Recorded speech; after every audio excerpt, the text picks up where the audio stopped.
Welcome to VDG Sports. I'm your host, Vince Douglas Gregory. MLB time? Yes, MLB and MLBPA time. Don't worry, peeps. I got your back. I got your back. And what I mean by that, I am definitely tired of the old argument that it's millionaires and billionaires arguing against each other. Why can't they just get along? They playing a game. They're playing a game that people would do it for free, and people blah blah blah blah blah blah blah. I get it. I understand it. You can feel that way. You can have that opinion. But let me push back on that. Let me push back on that politely. Yes, millionaires and billionaires. Whoop-de-doo. How about this? That's their value. That is their value.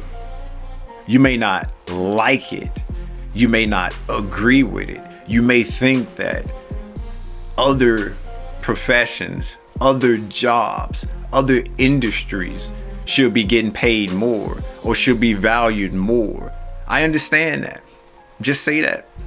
Or say it in your creative way. That's what you mean.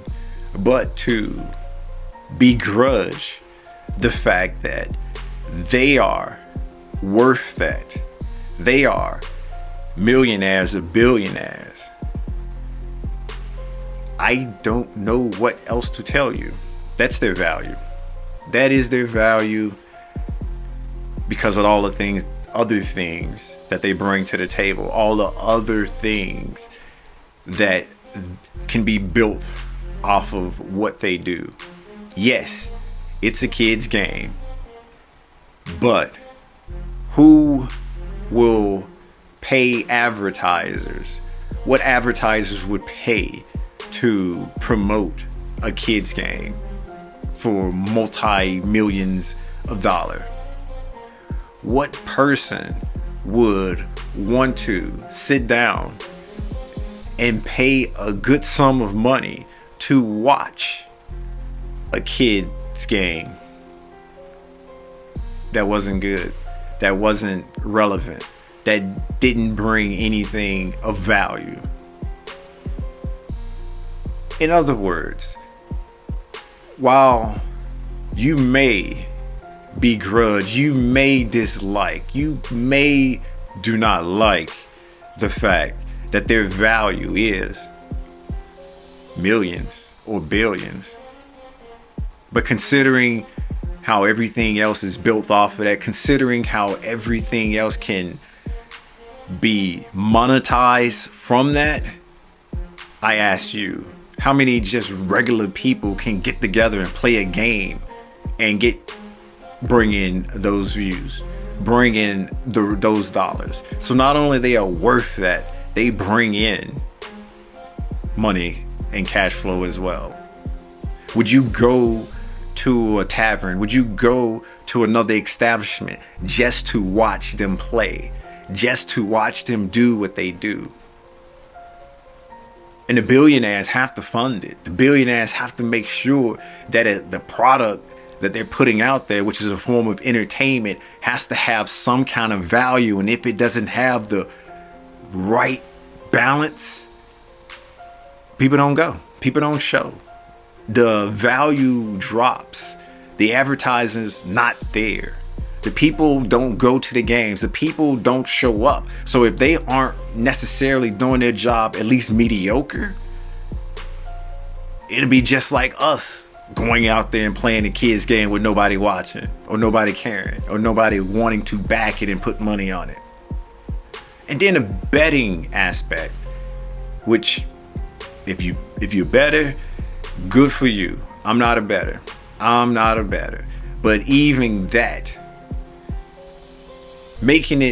giving the ability to bettors, giving the ability to the sport betting industry just to make money off of people taking wages on, or making wagers on an outcome that they can't control, that just has so many odds of connecting, or so many odds of being correct or right? Who would just bet on out? Who would spend that amount of money to just bet on something that we do or something that we play? I understand what you're trying to say. That, yeah, okay,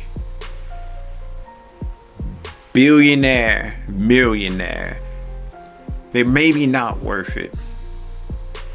The money could go to a different profession. The money should be in a different profession. Okay, yeah, that's the argument. All right, I understand.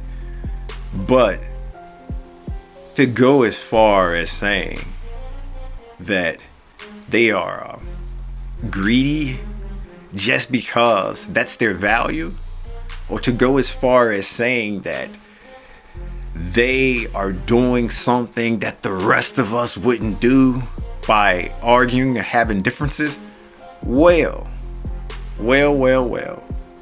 if you work somewhere and you're part of a union, and if you work somewhere, if you have this group that represents you, or an agent or someone who represents you that's out for your best interest and trying to make sure that you're taken care of, and the other partner has the same someone there looking out and wanting their best interest, both parties can't get everything that they want. But they can try. They can try. They can get most of the things, or they can get some of the things they want, but they will eventually come to an agreement. They will eventually compromise. They eventually understand that their partners in this industry, and without the industry and without the product being played or the games being going on, they both would lose in the long run. Whereas, sure, the millionaires would lose more money and become broker, if that's a word, first. But the billionaires would be hurt too, because of the people that watch, the people that depend on the product being there, the people that care about the product being there. They're going to feel jaded. They're going to be upset. They're going to be mad. They're going to feel some type of way. And can you blame them? And that would be hurting the brand. That would be hurting the industry worse in the long run. But the two parties, they just do this not how we do this. Because once again, what we do, what our value is what our value is. And that's our level. This is a different level. We don't have, or for the most part, there isn't all of these other industries that depend on us and what we do. We can't just sell something or do something where it will become or be a multi-billion-dollar thing. If that was the case, then that would be our value and that would be what we are worth. So I just had to come out and defend. I just had to. And this has nothing to do with baseball being my favorite sport, because I would do it for any other sport as well. Whether it's football, whether it's soccer, whether it's basketball. If that's their value, if that's what the market demands that they are worth, then let the market decide. We can't just arbitrarily go in there and say that this is the value and this is what it should be, and it can't go higher and it can't go lower, and it's that. I mean, it is what it is. It is what it is. What do you think? What do you think? Do you think that this is basically laughable, nonsensical? Is this something that keeps you up at night? Do you think that all sport entertaining industries should be regulated at a certain price and prices be fixed? Or do you think the market should decide? Do you think that whatever their value is, that's their value? If they're valued in millions or billions, it is what it is, and we can only complain and make bad arguments or straw man arguments? But hey, let me know. You know what to do. You know what to do.